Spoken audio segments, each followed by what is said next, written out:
So what's up guys, hari ni nak bawa korang kat kedai jersey ni memang sangat rambang mata. Jom kita tengok apa yang ada.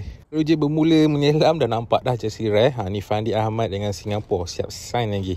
Yang ni Romario Brazil 94 World Cup. England Euro 2000 Alan Shearer. Yang ni Leeds banyak sign ni, tapi belakang dia Alan Smith lah. Zaman-zaman kegemilangan Leeds. Kedai jersey ni memang banyak jersey rare dan jersey retro lah. Macam kat railing ni dah 3 helai jersey saya nampak David Beckham, Real dan AC Milan. Jersey Colombia ni ada backstory yang sangat tragik. Andres Escobar ini ditembak mati selepas dia menjaringkan gol sendiri di World Cup 94. Si peruga ni pun agak rare sebab brand Galax ni dah tak wujud dah. Dulu zaman late 90s memang sangat popular.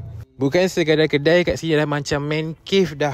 Semua benda ada, majalah, bola, cap, figure, toy, semua ada kat sini. Yuk je Lionel Messi ni kan.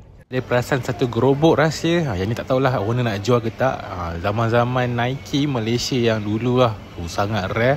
Yang zaman-zaman menang piala FFF, Sukan C. Tapi ni jersey paling rare lah sebab ni adalah jersey piala Asia 2007. Dipakai oleh legenda JDT Eddie Helmi Manan. So guys, kalau korang nak tahu kat mana kedai jersey ni, boleh komen nak dan follow akaun Go Liga, okay? Thank you guys.